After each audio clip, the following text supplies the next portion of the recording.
जाहि निरंतर गावे, जाहि अनादि अनंत अखंड अछेद अभेद सुदेव बतावे। नारद से सुख व्यास रटे, बजिहारे तो पुनि पार न पावे। ताहि अहीर की छोहरिया छछिया, भरी छाछ के नाच नचावे। सच ही तो है, संसार को मोहित करने वाले योगेश्वर कृष्ण जब मुख पर घूंघट डाले हुए तथा पैरों में नूपुर बांधे हुए राधा को नृत्य करते हुए देखते हैं तो मोहित होकर स्वयं मुरली बजाने लगते हैं। यदि कृष्ण की मनमोहक मुरली हो और राधा का लावण्यमय नृत्य, तो ऐसे आत्म विस्मृत करने वाले दृश्य को कौन नहीं देखना चाहेगा। तो आइए चलते हैं मधुबन, जहाँ पर राधा लावण्यमय नृत्य कर रही है। मधुबन में राधिका नाचे, मधुबन में राधिका नाचे, गिरधर की मुरलिया बाजे।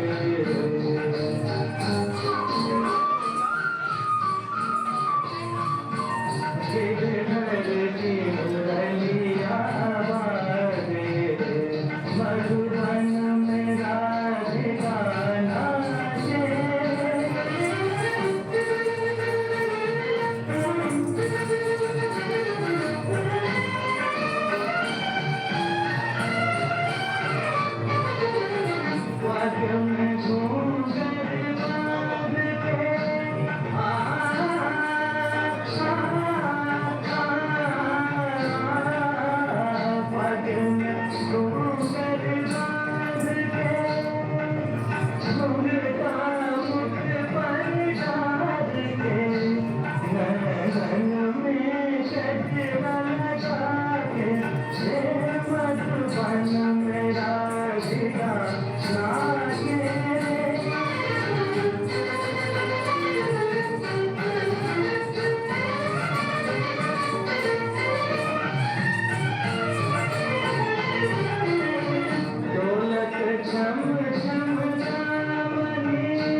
मधुबन से महाराष्ट्र ले चलते हैं।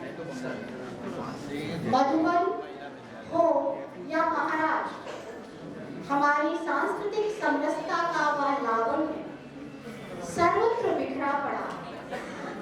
ऐसा माना जाता है कि नृत्य अभिव्यक्ति का सर्वोत्तम माध्यम होते हैं। किसी राज्य की संस्कृति से रूबरू होने के लिए वहाँ की लोक नृत्य कलाओं को जानना अच्छा रहता है।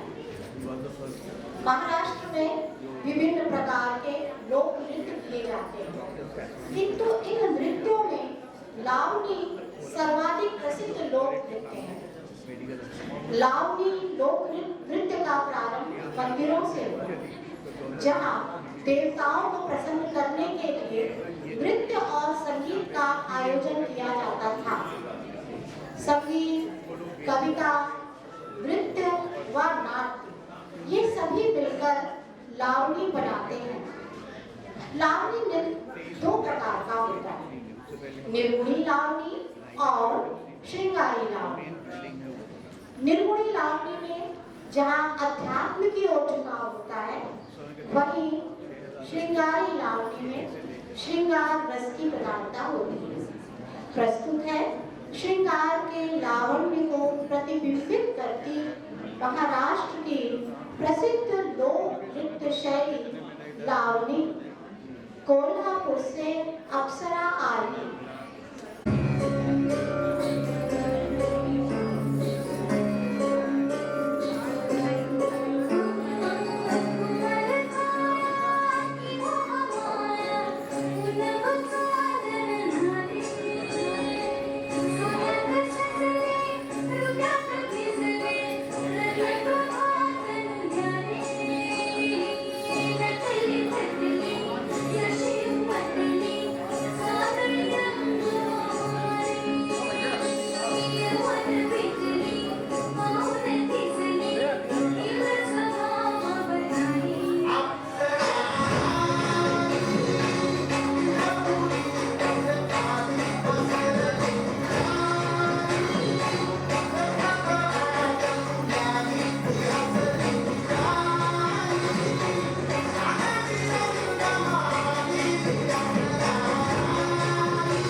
धीरे धीरे अपनी चरम सीमा पर पहुंच रहा है। अब इसके बाद महाकाव्य कामायनी का मंचन है, इसलिए सभी लोग बहुत शांतिपूर्ण ढंग से और धैर्य के साथ देखें। थोड़ा समय अवश्य लगेगा क्योंकि इसमें आपको संवाद सुनना है। बच्चों ने बहुत अच्छी तैयारी की है। कामायनी के 15 सर्गों को समेटना बड़ा ही कठिन कार्य था, परंतु बच्चों ने बहुत सुंदर प्रयास किया है। आप लोग शांत होकर बैठे। कामायनी में वर्णित जल प्रावन की कथा के मूल स्रोत अथर्ववेद, ऋग्वेद, अग्नि पुराण, विष्णु पुराण, श्रीमद् भागवत पुराण, शतपथ ब्राह्मण, जैमिनीय ब्राह्मण आदि ग्रंथों में मिलते हैं। वहीं कामायनी में प्रत्यभिज्ञा दर्शन का प्रतिपादन किया गया है।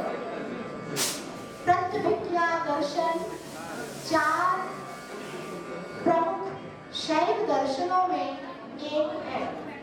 इसमें चिति अर्थात चैतन्यात्मा को सर्वोपरि माना गया। यह सारा विश्व उसी चैतन्यात्मा का ही आभास या प्रतिबिंब है, उसी शिव का रूप है।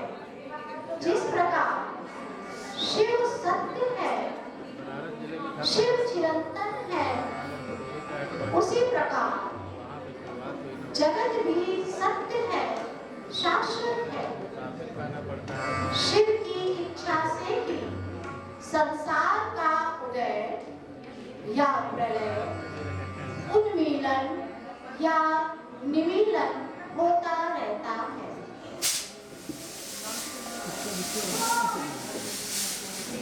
वागात् संपृक्तौ वागात् प्रतिपत्तये जगतः पितरौ वन्दे पार्वती परमेश्वरौ। पार्वती परमेश्वरौ। पार्वती परमेश्वरौ।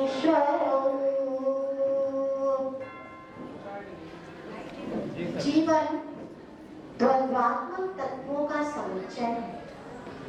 जिस प्रकार रात के बाद दिन और दुख के बाद सुख अवश्य भावी है, उसी तरह हर संहार के बाद सृजन भी जीवन का अनिवार्य तत्व है। सृष्टि का आरंभ होता है आदि पुरुष मनु और आद्या स्त्री श्रद्धा से।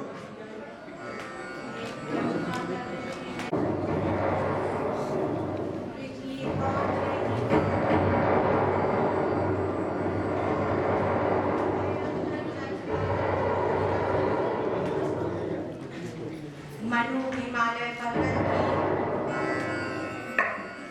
एक उन्नत चोटी पर बैठे जल प्लावन देख रहे।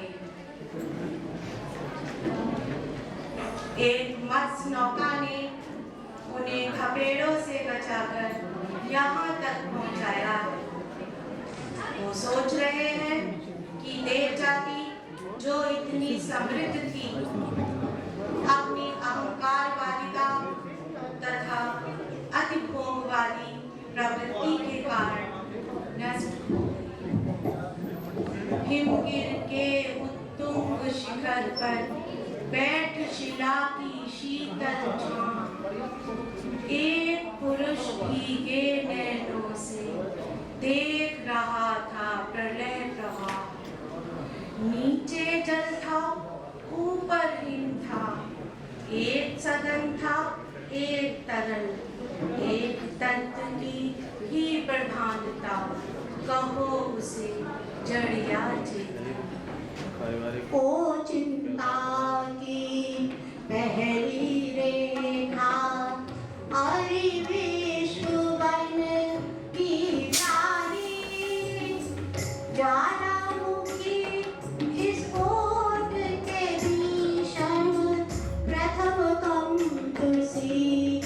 अथवा